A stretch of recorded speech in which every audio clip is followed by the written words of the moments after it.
Hello everyone. अगर आप beginners हैं और सोच रहे हैं कि यार मैं कौन सी प्रोग्रामिंग लैंग्वेज को सिलेक्ट करूं सीखने के लिए, तो हम डिस्कस कर रहे हैं ऐसे 5 रीजन कि क्यों आपको सी शार्प को ही चूज करना चाहिए। Reason number 1, versatile. C sharp एक वर्साटाइल लैंग्वेज है। इसका मतलब ये एक मल्टीपर्पज लैंग्वेज है। अगर आपने 6 महीने इस लैंग्वेज को सीखने को दे दिया तो आपको कभी भी रिग्रेट फील नहीं होगा कि यार मैंने लैंग्वेज क्यों सिलेक्ट किया। इसका रीजन ये है कि ना कोई भी डोमेन हो, चाहे डेस्कटॉप एप्लीकेशन डेवलप करना हो, वेब हो, मोबाइल गेम कुछ भी हो, हर डोमेन में ये लैंग्वेज यूज हो रही है।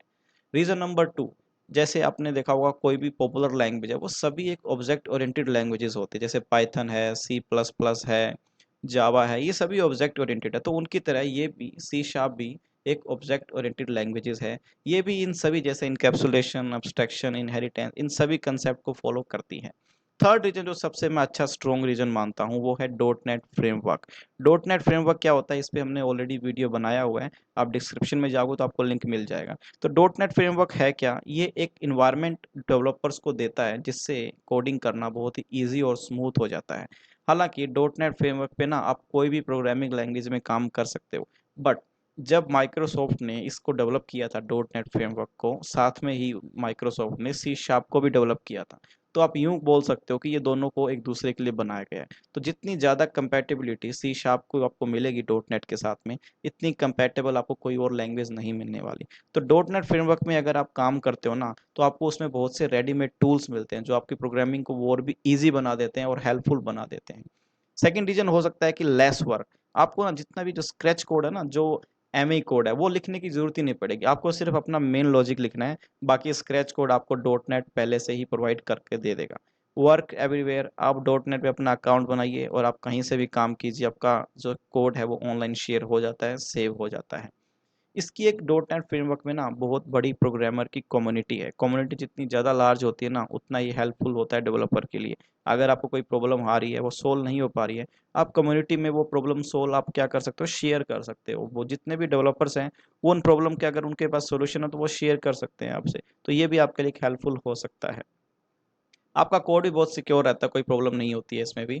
और डॉट नेट फ्रेमवर्क में ना टाइम टू टाइम अपडेट्स आते रहते हैं, और ये अपडेट्स आपको प्रोग्रामिंग लैंग्वेज जो भी आप सीख रहे हो, जैसे सी शार्प है, उसको कोडिंग करना और भी ईजी हो जाता है। तो डॉट नेट फ्रेमवर्क मैं सबसे ज़्यादा स्ट्रॉन्गेस्ट रीजन मानता हूँ, क्योंकि डॉट नेट बहुत ज़्यादा यूबिक्वोटस है, हर जगह डॉट नेट फ्रेमवर्क ही यूज़ हो रहा है। तो फोर्थ रीजन है यूनिटी गेम डेवलपमेंट। यूनिटी एक गेम इंजन है, जैसे जो बहुत ही लॉजिकल गेम है ना, जैसे कि BGMI, PUBG, call of duty, clash of cleanse, ये सब यूनिटीज में ही डिजाइन किया गया है। और जो सबसे खास बात हम जो बता रहे हैं वो है, यूनिटी अपने इंजन्स में जब भी गेम डेवलपमेंट होती है वहां पर वो सी शार्प को यूज करता है as a primary scripting language. अगर आप ये सोच रहे हो कि यार मुझे तो गेम ही डेवलप करनी है, तो सबसे अच्छी लैंग्वेज सी शार्प ही है। जब भी आप गेम्स की बात करते हो, कोई भी गेम हो सकती है, जैसे मोबाइल गेम है, कंसोल गेम है, इवन वर्चुअल रियलिटीज गेम है। और देखो गेम का सिस्टम तो ऐसा होता है कि एक डेवलपर एक लैपटॉप पे भी गेम बना सकता है जो बहुत ही अच्छी चल जाए। क्योंकि गेम होते हैं ना, एक आइडिया होता है। अगर आपके मन में कोई आइडिया कि यार मैं गेम बनाना चाहता हूँ, कुछ ऐसी ऐसी है, चाहे वो बच्चे, चाहे उसकी ऑडियंस बच्चे ही क्यों ना हो, अगर वो गेम चल गई तो बहुत अच्छी बात, बहुत बड़ी बात होती है। तो अगर आपके दिमाग में कोई आइडिया है, आप सी शार्प का यूज़ कर सकते हैं और यूनिटी इंजन्स पे आप उस गेम को डिज़ाइन कर सकते हैं।